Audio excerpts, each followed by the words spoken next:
બગસરા તથા અમરેલી જિલ્લાના આસપાસના સમાચાર જોવા માટે અમારી ચેનલને સબસ્ક્રાઈબ કરો, જેથી તમને નવા નવા સમાચાર જોવા મળે. મળતી વિગત બગસરામાં શ્રીનાથજી કોમ્પ્લેક્સમાં ફાયર એનઓસી ન હોવાથી સીલ કરવામાં આવ્યું હતું. આ કોમ્પ્લેક્સમાં આશરે 90 થી 100 દુકાન જેવું આ કોમ્પ્લેક્સ ધરાવતું વિશાળ બગસરાના મધ્ય વિસ્તારમાં આ કોમ્પ્લેક્સ હોવાથી ફાયર એનઓસી ન હોવાથી મામલતદાર તથા ચીફ ઓફિસરના ઓપરેશનથી આ કોમ્પ્લેક્સ સીલ કરવામાં આવ્યું હતું અને વધુ તપાસ હાથ ધરવામાં આવી હતી. આ કોમ્પ્લેક્સ સીલ કરાતા વેપારીઓમાં ફફડાટ ફેલાયો હતો અને લોકોના ધંધા રોજગાર બાબતે પણ ચીફ ઓફિસરને રજૂઆત કરવામાં આવી હતી અને તાત્કાલિક ધોરણે આ કોમ્પ્લેક્સ ખોલવા માટે રજૂઆત પણ કરવામાં આવી હતી, જેથી પ્રશાસન દ્વારા આ બાબતે પણ નોંધ લેવામાં આવી હતી અને તેમણે કહ્યું હતું કે આ કોમ્પ્લેક્સને તાત્કાલિક ધોરણે ખોલાવવા માટેના પ્રયત્નો અમો કરશું તેવી બાંયધરી આપી હતી. રિપોર્ટર સમીર વિરાણી.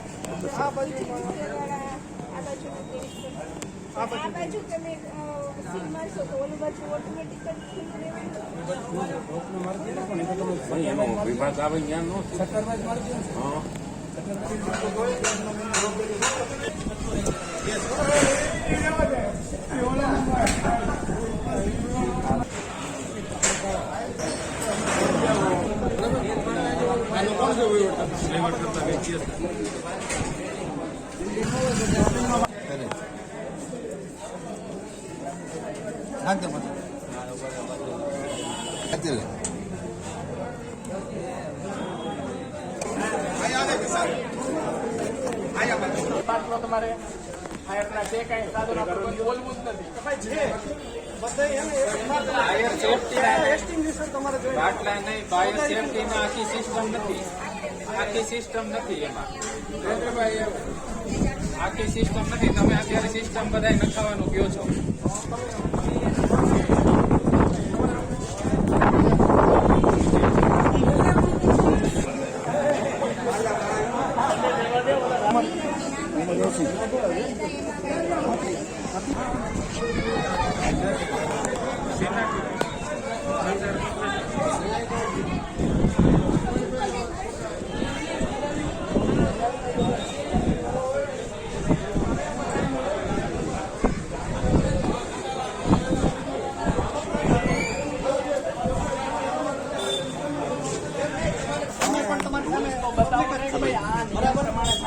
નિયમ પ્રમાણે કરો તમે. ભાઈ જો એવો કઈ રસ ન હોય તમે સમજી લો.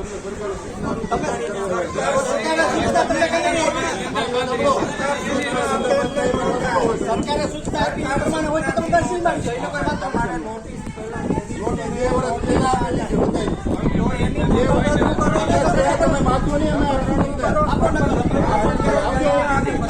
અત્યારે સીલ કરે ને એમ તમે અત્યારે લેટર રજૂ કરી શકો. નોટિસ તમને આપેલી તમે નોટ રજૂ કરી શકો. હાલો આપી દો. આવો આપી જાઓ તો નક્કી કર્યા હોય મુજબ લેવું પડે. અમે નિયમ વિરુદ્ધ તમે અમે તમારે અમે એફઆરઆઈ કરીશું.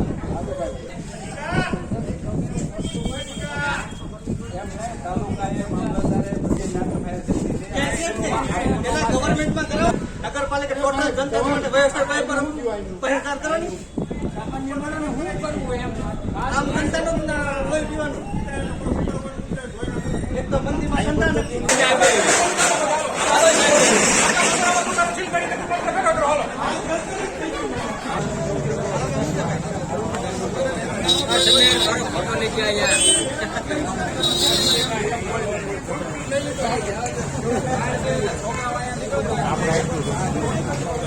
બહુ હળી કરે છે ભાઈ.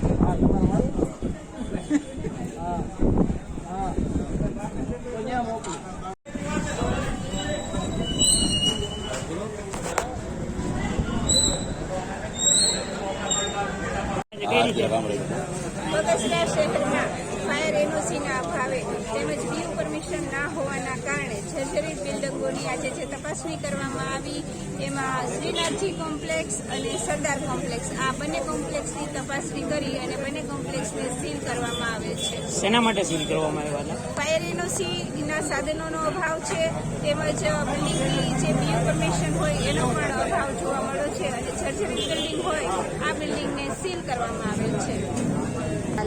કઈ રીતે આ કામગીરી કરવામાં આવી હતી? આજરોજ બગસરા નગરપાલિકા વિસ્તારના શ્રીનાથજી કોમ્પ્લેક્સ અને સરદાર કોમ્પ્લેક્સ જે પ્રાંત અધિકારી શ્રી દ્વારા ટીમ બનાવી છે એ ટીમે દ્વારા ચેકિંગ કરી અને ફાયર એનઓસી અને નગરપાલિકાની વિવિધ પરમિશન જેમ કે બાંધકામ પરમિશન છે, બીયુ પરમિશન છે, આ બધાના અભાવે પેલું જણાતા જે સીલ કરલીની કામગીરી કરવામાં આવી.